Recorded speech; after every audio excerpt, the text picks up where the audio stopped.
What got you guys interested in STEM?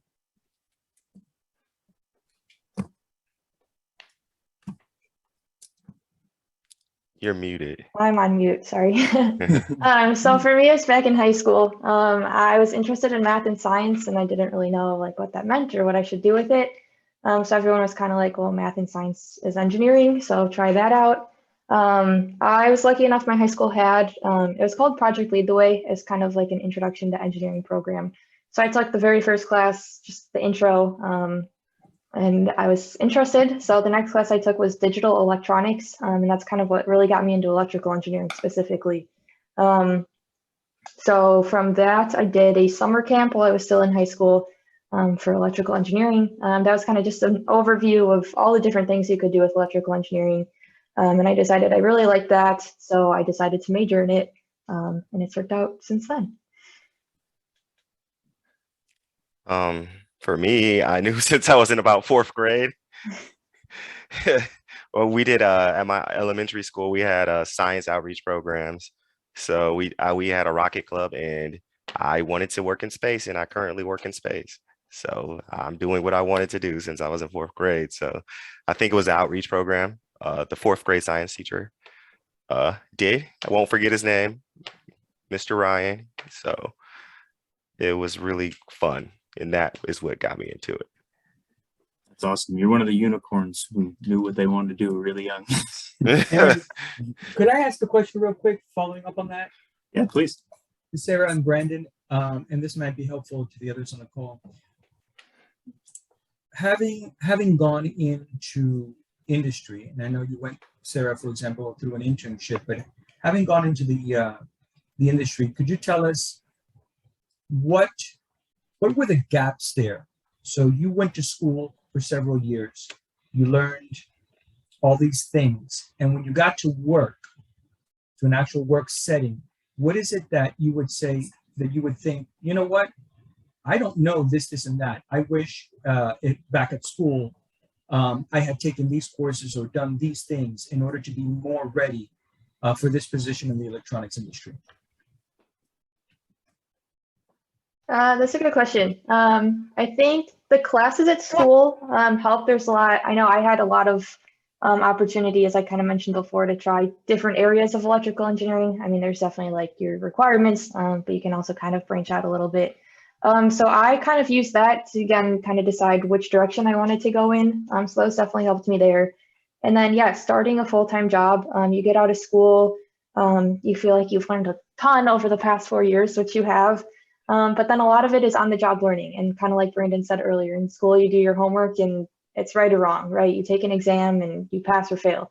But in the industry, it's definitely not like that. You kind of just have to problem solve, which you also learn a lot from school, even if you don't realize it. But yeah, there's no right or wrong answer. You're not getting graded. You have to meet the deadlines. You kind of have your own responsibilities. And yeah, you kind of just have to problem solve your way through it. So that was definitely different for me. But I don't necessarily think that additional classes could have helped with that either. I think you just kind of have to jump in and learn from it, and your coworkers and mentors should support you. So yeah, I think for me, I took classes to kind of get a variety and figure out where I wanted to go. And then from there, I was kind of confident where I was going in the industry. And then, yeah, I think you're never going to get away from just learning on the job, at least a good portion of it. Yeah, I agree with her. Courses wise, you get the fundamentals, but you got to do on the job training. The only thing I could recommend is it depends on what type of university you go to. So for my undergraduate, I went to a teaching institute. So we didn't have a lot of research. It was just classes. But then I did my master's PhD. One of the advantages of the larger research institute is a lot of the undergrads, the skill set they learned is they were able to come into the lab and work under students, under us PhD students and professors in the lab doing hands-on. And the ones that actually took it serious, one thing that they were able to get is they learned practical skills. And that's probably the best thing is if you go to a major university with research labs to do that. And probably the best skill they learned is critical thinking in that environment. So I would say it wasn't courses. I mean, some schools I think some people offer that as a course credit. I mean, I didn't go to a large school. I mean, Sarah, you went to a large school, right? And Mhm, did they yep. offer that as course credit? Offer what is course credit? Research, when you did Oh, research as an undergrad? So I didn't do research as an undergrad. I think there was an option. It was kind of like a free elect. I don't remember exactly what they called it. But I think you could do research for credit. I don't know how common it was. Again, I didn't do that. But I think there was an option too. Right. So I would say that's the biggest course. And I didn't have the opportunity because I went to a teaching institute. So But yeah, that would be a really good way to, again, kind of learn on the job and get those lab skills and all that. So yeah, that would be good too. Yeah, good question, Carlos. I have a short follow-up. So outside of the research and obviously the on-the-job stuff, is there any way that people can get some real-world or work experience? You know, can you guys think of anything, or projects, things like that? I don't want to age myself, but nowadays, when I was going through undergrad, YouTube was not as robust as it is now. Nowadays, you can learn so much. I was watching a YouTube channel where this guy built his own like little clean room setup out of his garage. So there's so many opportunities because of the robust online education system to really do a lot on your own. And then I know IPC Education had some, when I was at the IPC Apex, they had some really good things that they pointed out for hands-on learning. Good, thanks. Yeah, We do I think indeed.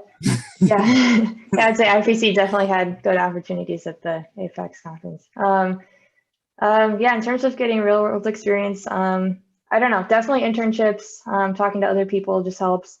Lab classes actually kind of helped me too. It's still school, it's still you're getting graded on it, but I found that it was more towards like the real world experience, working with groups and getting hands-on experience just in lab classes helped. And then, yeah, research, and then just personal projects too. If you're able to, I don't know, sometimes all it takes is just an Arduino board and I don't know, just some curiosity. You're on your own, but yeah, like Brandon said, YouTube, and you just kind of figure your way through it. So I think those help too. Yeah, there are a lot of, you might have to pay $20, $50, $100 or so to build your own project, but there's a lot of stuff out there that you can just pick up and kind of do at home.